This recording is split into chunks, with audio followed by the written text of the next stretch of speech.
membahas olahraga, lifestyle, gaya hidup,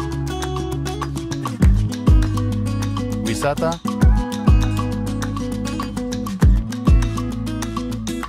budaya,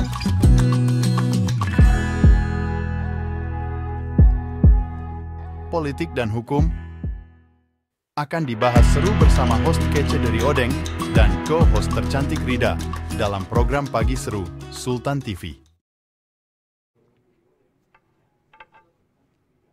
Assalamualaikum warahmatullahi wabarakatuh. Halo pemirsa setia Sultan TV dimanapun Anda berada. Apa kabarnya nih?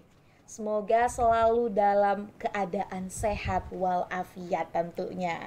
Dan senang sekali rasanya hari ini kita bersama kembali di Pagi Seru. Bersama saya Rodla Rida. Dan bersama saya dari Odeng. Pagi hari ini kita akan mengulas berita dan informasi gak pakai kaku ya.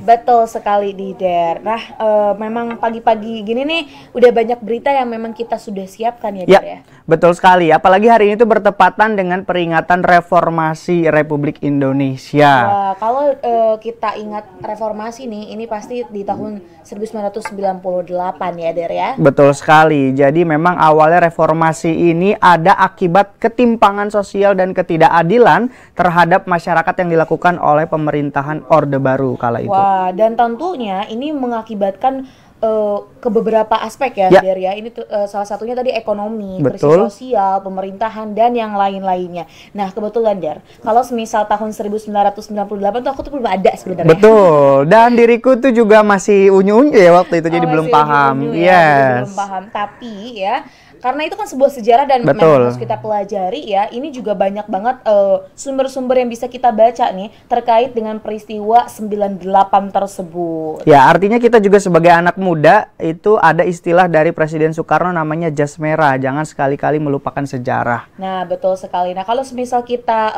melihat kembali nih ya perjalanan dari reformasi Indonesia nih sebenarnya ini tuh Presiden Soeharto ya itu ketika menjabat ini cukup lama ya. Betul sekali. Dibandingkan presiden yang lainnya, Presiden Soeharto ini menjabat selama 32 tahun. Betul, dan selama masa jabatannya ini banyak sekali aturan-aturan yang membatasi kegiatan masyarakat nih Rida. Contohnya seperti sekarang nih, saat kita membahas informasi ini, dulu tuh ada sensornya kan.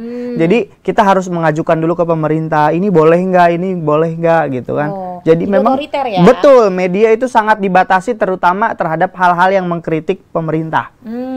Nah, dan kemudian kalau misal kita melihat ya, ini juga ada salah satu alasannya nih ya, Der ya. Ketika 1997 ternyata krisis moneter ini memang terjadi di kawasan Asia Tenggara. Nah, bukan Asia Tenggara saja, maksud saya adalah Asia. Salah satunya ada di Thailand, Malaysia, Korea Selatan. Kemudian Indonesia nih kena juga dampaknya. Dan akibat dampak krisis moneter tersebut, kepercayaan masyarakat terhadap pemerintah menurun ya. Betul sekali, karena kalau dilihat lagi ternyata praktik KKN ini makin merajalela nih. Udah malah lagi krisis moneter.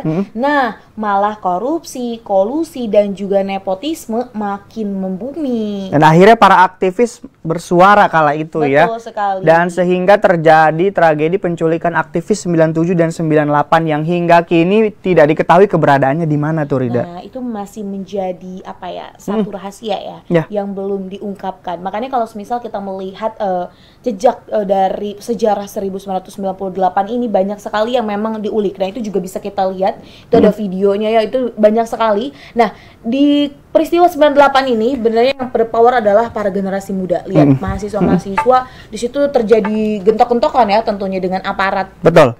Dan seperti yang kita ketahui nih kalau misalkan Rida perhatikan ya, para pejabat-pejabat yang saat ini duduk di pemerintahan itu dahulunya merupakan aktivis 98 seperti Pak Anies Baswedan, kemudian Fahri Hamzah, terus juga ada siapa lagi tuh lupa namanya, yang sekarang aktif lah ya, itu ya Adiana Pitupulu. Nah itu mereka adalah para aktivis yang dulunya menyuarakan demokrasi di 97 dan 98. Nah memang ya dulunya menyuarakan, apakah sekarang ini masih menyuarakan? Semoga saja.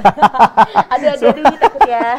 Semoga saja ya. Nah, betul. Dan kemudian nih, dampak reformasi 1998 terhadap Indonesia, Ya. ini yang pertama adalah perubahan politik yang signifikan, termasuk pergantian. Akhirnya Soeharto itu kan mengundurkan diri dan digantikan oleh B.J. Habibie. Nah, di masa pemerintahan B.J. Habibie inilah terjadi reformasi besar-besaran ya, mulai Ya, dari betul tata sekali. kelola pemerintahan hingga perekonomian, bahkan kebebasan pers dibuka di era Presiden Habibie. Nah, itu dia. Kemudian tadi karena juga diberikan kebebasan pers, ini juga masyarakat diberikan kebebasan berpendapat. Ya. Nah, kemudian terbentuknya nih era reformasi yang mengakomodasi partisipasi masyarakat dalam pengambilan keputusan politik. Dan sekarang nih kita juga masih bisa merasakan hal tersebut. Kalau semisal praktik-praktik politik, masyarakat pasti mempunyai hak untuk turut serta tentunya. Betul sekali. Nah, jadi untuk upaya mendukung reformasi dan juga kita flashback ke masa-masa reformasi, mari kita dukung dengan ya hal-hal yang positif, kemudian juga kita membuat karya-karya yang juga mendukung reformasi tadi. Salah satunya kita menyuarakan demokrasi, kejujuran, anti KKN, kemudian kebebasan berpendapat Dan gitu juga ya. perlindungan hak asasi manusia. Nah, ini masih jadi PR besar ya, karena Indonesia menganut sistem HAM juga, tapi penegakan HAM-nya masih sangat kurang. Sangat kurang ya. Iya. Makanya juga kita nantikan, karena sebenarnya setiap tahun nih terkait dengan reformasi 98 ini akan terus diulik. Ya. Dan tentunya tadi hal-hal yang masih belum tersikap gitu.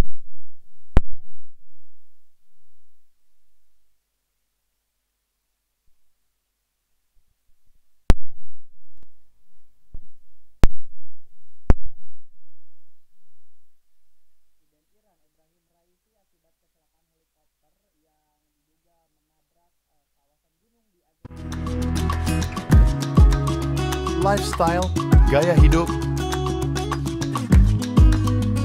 wisata,